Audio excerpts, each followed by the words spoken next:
un excelente año, un año lleno de amor y paz, que es creo lo que más necesitamos todos en un país que a ratos parece que no sale de una convulsión para entrar en otra. Muchísimas gracias por la invitación.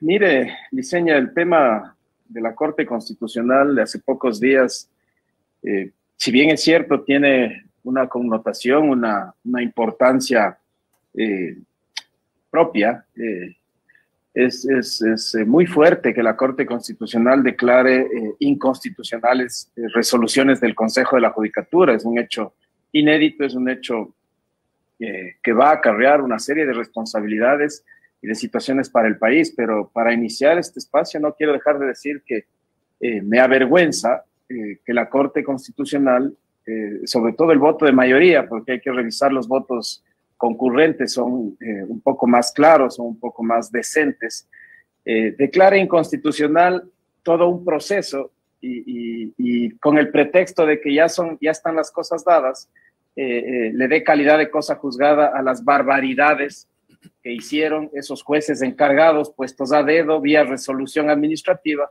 De esta manera le hacen un doble daño a la situación jurídica de todos los afectados por las decisiones de los jueces encargados y, por supuesto, a mi criterio personal al menos, Liceña, esto no tiene sino la intencionalidad de no hacerle el juego al correísmo. Una vez más, el país y las instituciones haciendo cualquier cosa con tal de evitar lo que nosotros denunciamos desde hace 3 años sea ratificado como debería haber sido por una decisión judicial del máximo ente de control constitucional. Así que es delicado, es grave. Lo que está sucediendo a nivel internacional es plausible. Nosotros hemos recibido ya las solicitudes de parte de los estamentos internacionales donde hemos planteado las diversas denuncias, solicitándonos la sentencia, solicitándonos los votos concurrentes y solicitándonos nuestro criterio de lo que ha sucedido, que no es otro que el hecho de que siempre lo denunciamos. En el caso Sobornos, desde el juez ponente, el juez Iván León, fue traído de otra provincia, puesto a dedo aquí, luego no pudo pasar ni la evaluación, pero fue el principal actor de la famosa sentencia del influjo psíquico, que además está denunciado en la Fiscalía porque se divulgaron en las redes sociales correos que él se transmitía con la secretaria de la Fiscal General sobre la sentencia del caso Sobornos. Así que esto es lo que le hicieron al país a través de estas resoluciones. La Corte las declara inconstitucionales, pero no tuvieron la entereza suficiente en ese voto de mayoría para, además de eso, dejar abierta la posibilidad al menos de que quienes se sienten afectados por las actuaciones de esos jueces puestos a dedo, que no tenían garantía constitucional para estar ahí, sean impugnadas. Les dieron esa calidad de cosa juzgada, que es una vergüenza para la misma Corte Constitucional y que pronto a nivel internacional tendrá repercusiones, inclusive para esa misma Corte. ¿Cómo está, asambleísta? Reitero el saludo de Año Nuevo de parte de Liceña para usted, deseándole lo mejor.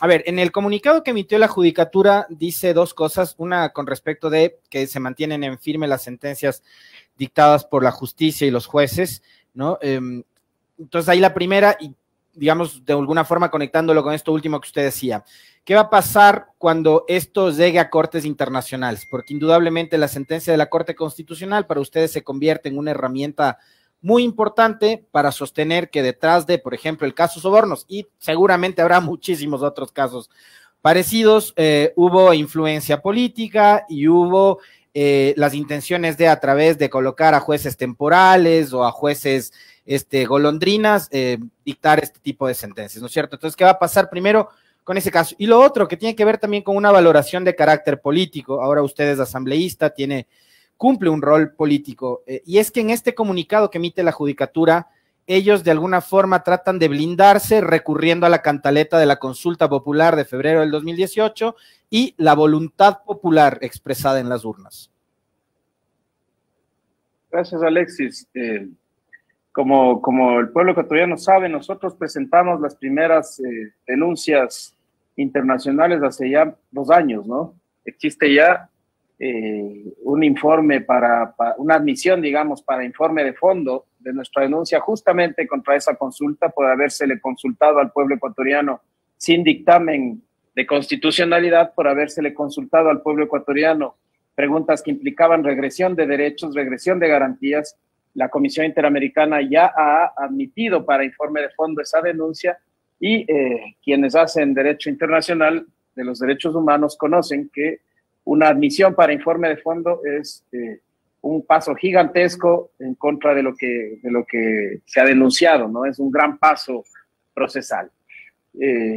La segunda denuncia que ya está para informe de fondo es la del caso de Brecht contra Jorge Glass y otros.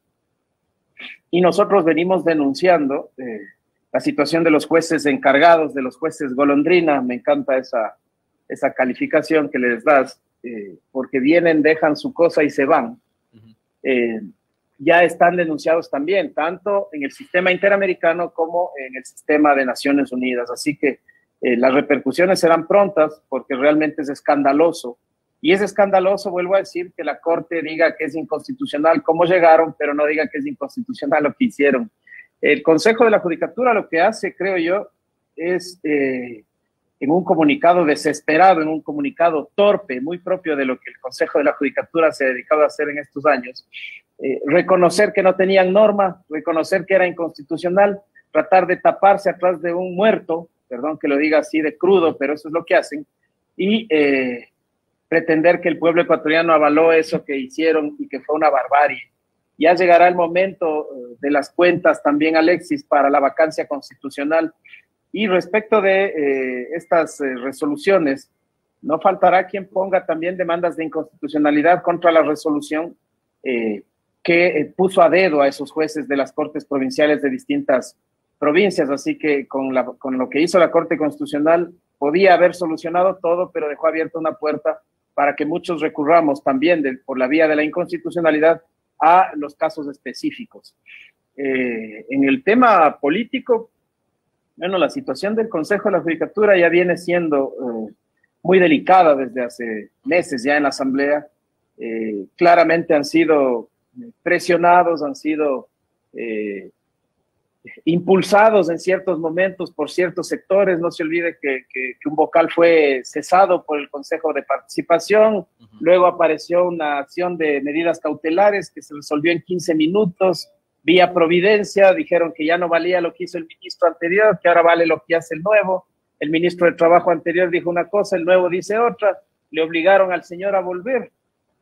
Así que lo que sucede alrededor del Consejo de la Judicatura es lo que sucede alrededor de toda la institucionalidad del país y es una vergüenza.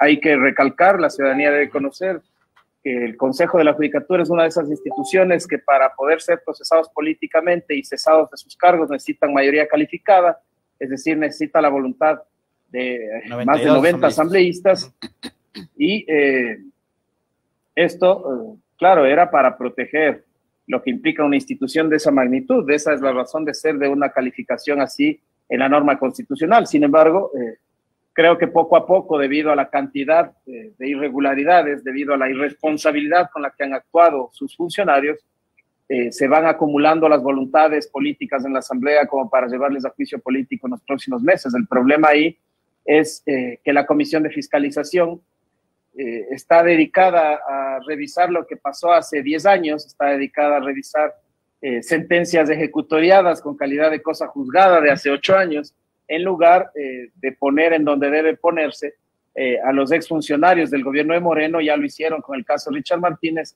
y ahora seguramente, además apoyados por la presidenta de la Asamblea, pondrán de aquí para mayo, para junio, cualquier cosa que se plantee en relación al Consejo de la Judicatura, y eso es delicado porque le dará tiempo a esta institución, además de seguir haciendo las tonterías que han venido haciendo, le dará tiempo de seguir implementando procesos de persecución política judicial a través del manejo que tienen sobre los jueces que pusieron, que es lo lógico, parece que los pusieron para poderlos utilizar.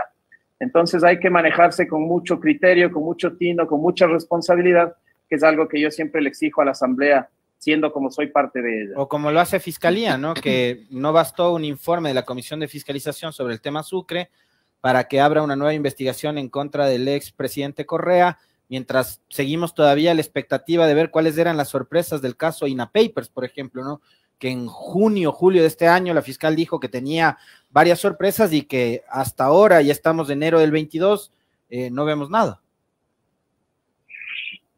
Esa es la manera como se ha actuado, ¿no? Ahora resulta que por un lado las instituciones y sus principales salen a decir que se les ha malinterpretado, por otro lado a la policía le hackean el sistema de órdenes de captura. Mira, Alexis, realmente, y me solidarizo yo realmente con todo el pueblo ecuatoriano, porque lo que estamos viviendo es el producto de 4 años de indolencia y abandono, pero todavía nadie, al menos no alguien cuerdo, por ahí hay un par de memes que dicen que está todo bien, si no lo que sentimos realmente es abandono y desesperación, no sabemos a dónde regresar a ver, y la justicia selectiva sigue haciendo de las suyas. Efectivamente a nosotros nos llama muchísimo la atención que se abran apresuradamente investigaciones previas sobre temas que ya tienen sentencias ejecutoriadas de hace más de 6 años. Pero ¿qué futuro le ve usted, doctor Jarrín? ¿Qué futuro le ve usted, doctor Jarrín, a esta indagación que ha abierto la Fiscalía por el caso Sucre? El expresidente Correa decía la semana pasada que este es un nuevo episodio de persecución, ha calificado el hecho como una cantinflada, como algo sin sentido, pero que el hecho cierto y concreto es que ha sido notificado el expresidente Correa y otros involucrados supuestamente en este caso. ¿Pero qué futuro le ve? Mire, Liceña, a las payasadas que encabeza el presidente de la Comisión de Fiscalización con la vicepresidenta y otros miembros de esa comisión, no les puedo sino calificar justamente de cantinflada, de payasada jurídica. Eso ya fue juzgado, eso tiene sentencias. Entonces, pero mire, la Fiscalía es lo que me llama la atención acá. Hay casos, yo tengo un par de providencias o un par de impulsos fiscales, como le quieran denominar, en donde aplicando el principio de oportunidad, la Fiscalía tiene la obligación, sí, de conocer la denuncia, que porque esto es denuncia, no es solo un informe. El presidente de la Comisión de Fiscalización llevó denuncia para vergüenza de la Comisión de Fiscalización, para vergüenza de la Asamblea, denuncia sobre algo ya juzgado, pero la Fiscalía acá no aplica el principio de oportunidad. Debía conocer la denuncia, sí, porque le corresponde conocer las denuncias, pero inmediatamente establecer que había sentencia ejecutoriada con calidad de cosa juzgada y rechazar o negar la apertura de la investigación previa. Aquí está un nuevo caso, efectivamente, de justicia selectiva. Son capaces de irse inclusive contra sentencias.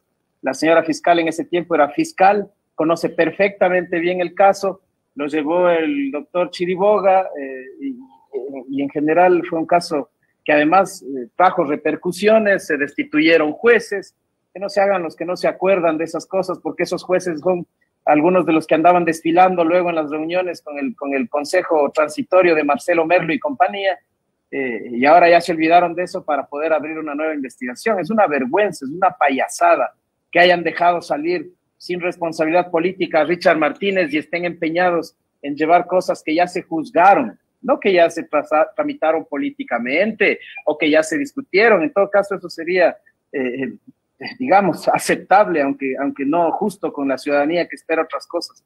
Pero esto ya fue juzgado a nivel judicial, así que yo creo que no va a tener ningún futuro, y si tiene algún futuro será para engrosar la cantidad de vergüenzas que nos han hecho pasar a través de la Fiscalía y la función judicial en el mundo entero, con las sentencias de influjo psíquico o con los pendrives que se caen en los basureros y que después se transforman en testigos protegidos. Es que hay que hacer siempre memoria de las cosas que se ha hecho para poder perseguir a los opositores de Moreno y ahora a los opositores de Lazo. Una de las cosas que nos dejó el Trujillato y la transitocracia, asambleísta Jarrín, fue, digamos, más o menos como la evidencia de que era necesario sacar a los que estaban, venir yo y empezar con los míos a repartirme las cortes, los juzgados, las instancias, los organismos de control.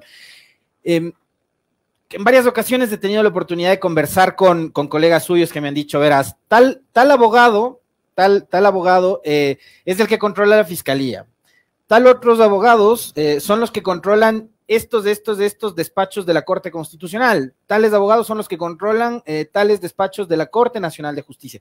Una cosa de locos, ¿no? El reparto que ha habido de las instancias judiciales. Y ahí hay un personaje que a mí me llama mucho la atención, porque se convierte en una suerte de pitonizo de los casos judiciales. Y yo, a ver, para plantearle la inquietud que le voy a soltar, primero le quiero recordar una frase que dijera el presidente Lasso cuando ya ganó la elección.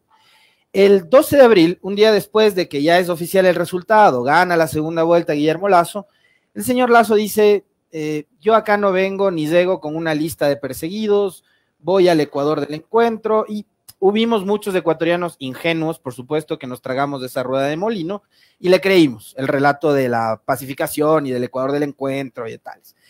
Pero a partir de la entrevista que tuvimos la semana pasada acá, con el expresidente Correa, Ramiro García, muy amigo suyo, conocido suyo, decía en un tuit, le hacen una entrevista sobre el proceso penal que se le viene por el tema Sucre.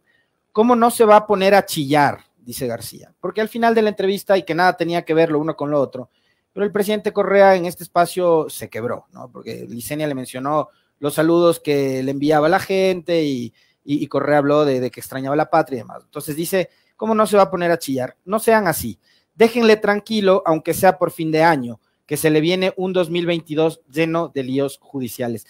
Esta gente hace spoilers de lo que podría ser el 2022 y es gente que empujó desde un primer momento la persecución del Trujillato. Este es un año además preelectoral, asambleísta Jarrín. ¿Qué se va a venir? ¿Qué es lo que nos está diciendo Ramiro García? Que además entiendo es una persona muy cercana a la fiscal.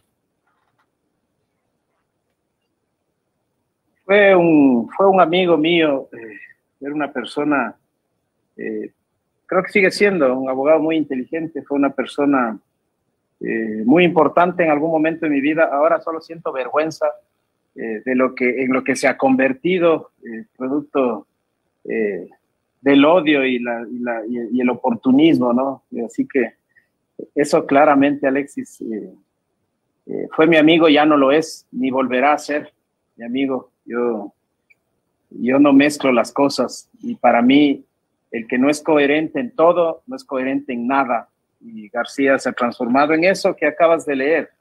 Un ser lleno de odio, lleno de mala sangre, como se dice. Y sí, ya fue pitonizo de algunas cosas, ya empezó a hablar de la autoría mediata antes de que la fiscal vaya a la audiencia de juicio en el caso Sobornos, se burla de la situación de Jorge Glass. Esto es lo que estamos viviendo, esto es lo que vamos a seguir viviendo, creo yo. Y ahora que vamos a año electoral, cuando ya empiezan a moverse las fichas de las candidaturas, creo que así haya tenido la intención, que creo que no la tuvo nunca. No me considero uno de esos ecuatorianos ingenuos que le creyó a Lasso eso, porque realmente estamos viendo otra cosa. Creo que lo que vamos a tener nuevamente es una andanada de procesos, un reforzamiento de la persecución, para evitar, por ejemplo, las claras posibilidades que tiene la prefecta de Pichincha de ser reelecta. Irán por el prefecto de Manabí, tratarán de involucrar a nuestros candidatos en todo el país, en lo que se les ocurra. Tendremos una vez más que tener mucho cuidado, hay que acordarse las palabras de Roldán en las elecciones anteriores, todavía ronda Romo por aquí. Así que creo que nosotros, más allá de que poco a poco vamos logrando reconstituir lo que en algún momento fue la Revolución Ciudadana, ya tenemos nuevamente un partido, vamos a empezar este año como corresponde, con la esperanza, con la emoción de ir a una gran carnetización, de poder elegir nuestras autoridades provinciales y cantonales de forma democrática internamente. Tenemos un calendario que marca eso hacia las futuras elecciones. Queremos llegar a la campaña electoral con una estructura formal nuevamente, sin tener que poner encargados, sin tener que buscar qué bandera nos cubre. Ojalá no aparezca Pablo Celi desde la cárcel a través de Río Frío diciendo que Centro Democrático o que Compromiso Social no cumplió las firmas de nuevo. Hay que ver si no van nuevamente por nuestro partido. Eso es lo que hemos tenido que vivir 4 años y medio, casi 5. Eso es lo que yo siempre le pido a nuestra militancia, que entienda cuando se ponen quisquillosos con algunas cosas, que yo siempre estoy gustoso de discutirlas, de conversarlas, excepto cuando hay grosería. La grosería no se tiene por qué respetar a nadie. Entonces, creo que esos pasos los estamos dando, con virtudes, con errores, por supuesto, pero los estamos dando. Pero creo que a eso van, Alexis, desgraciadamente a eso van. Ya vamos a ver, habrá nuevamente esos escenarios en donde ellos sientan que tenemos posibilidades de ganar. Gobiernos seccionales implementarán procesos de persecución, no tengo la menor duda, espero equivocarme, pero no tengo la menor duda. Y en esa coyuntura, asambleísta, y usted que está dentro del Parlamento, donde se está llevando adelante este proceso de solicitud de amnistías, ¿qué expectativas genera eso, no? Hay por lo menos 200 solicitudes de amnistías, en donde están también incluidos compañeros suyos de partido, de militancia, por los hechos ocurridos en octubre. Con la coyuntura actual, tomando en cuenta que Pachacuti es un movimiento, un bloque bastante ambiguo, ¿no? Que no es precisamente una bancada homogénea. ¿Qué posibilidades hay de que prospere ese pedido de amnistías? En la comisión se está trabajando como corresponde, creo que empezará a fluir el tema tal como debe ser, porque este es un tema, un clamor nacional. Lo de octubre es una vergüenza que pesa sobre el país. Mal haría el oficialismo en pretender bloquear eso, pero después de ver la posición del presidente respecto de los dirigentes de la CONAIE, después de ver la posición que asumen cada vez que necesitan en relación a nosotros, un día tenemos 3 ingenuos que nos dicen traidores y al otro día nuevamente somos los conspiradores y los golpistas. Yo creo que el asunto de las amnistías no va a dejar de ser una lucha muy compleja. Habría que revisar. A mí me gustaría que esas preguntas se las hagas sobre todo a los miembros del bloque de Pachacuti que se queda con el gobierno, de los que están cerca de la presidenta Yori, porque hasta donde yo entiendo, esa fue uno de los puntos neurálgicos del acuerdo inicial, y era que se respeten las amnistías, al menos las de ellos, que son la gran y absoluta mayoría, el 98% de las solicitudes de amnistía que están en el paquete de la Comisión de Garantías Constitucionales son impulsados por el movimiento indígena. Así que en el interín, en el teje y maneje de los acuerdos de la señora Yori para haberle favorecido al gobierno con el tema, por ejemplo, de Pandora, haber esperado para convocar a la sesión hasta que el Contralor pueda hacer el ridículo de salir a decir que no hay nada. Entonces, esos favorcitos no sé cómo vayan a pagarle, ¿no? Así que no sé si sea a través de eso, simplemente la señora ya está buscando solamente sus posibilidades, sus intereses, y tampoco le importa ya la situación de todos los que solicitaron la amnistía. Hay que ver cómo empieza la asamblea mañana, Alexis, hay que ver cómo está la situación del bloque que se acaba de separar de la línea del oficialismo, un bloque al que yo a muchos de ellos les tengo mucho respeto. Me refiero al bloque Pachacuti que se abre de la línea oficialista. Hay varios independientes que están cansados ya del maltrato. No sé qué cosas les habrán ofrecido en su momento, pero dicen ser maltratados. Y hay varios que de distintos partidos han sido expulsados por tratar de desalinearse de la línea oficialista, que también están en el aire. Así que nosotros tenemos la labor, la obligación de ir tejiendo puentes con esos sectores dentro de la asamblea para poder ir conformando una fuerza que tenga la posibilidad de empezar a incidir realmente en las decisiones que toma la asamblea. Hacia allá va este año, hacia allá va nuestro trabajo, y eso es lo que trataremos de hacer al interno de la asamblea. Doctor Jarrín, usted que mencionó hace un momento al caso, al Contralor y el caso de los Pandora Papers, ¿ya les llegó el informe en base al cual el Contralor General del Estado dijo que no habían encontrado ningún tipo de información que conduzca a establecer que el presidente de la República tiene propiedades en paraísos fiscales? ¿Ya les llegó el informe? ¿Ya saben qué tipo de trabajo hizo la Contraloría para llegar a esa conclusión? Al menos a mí ninguno.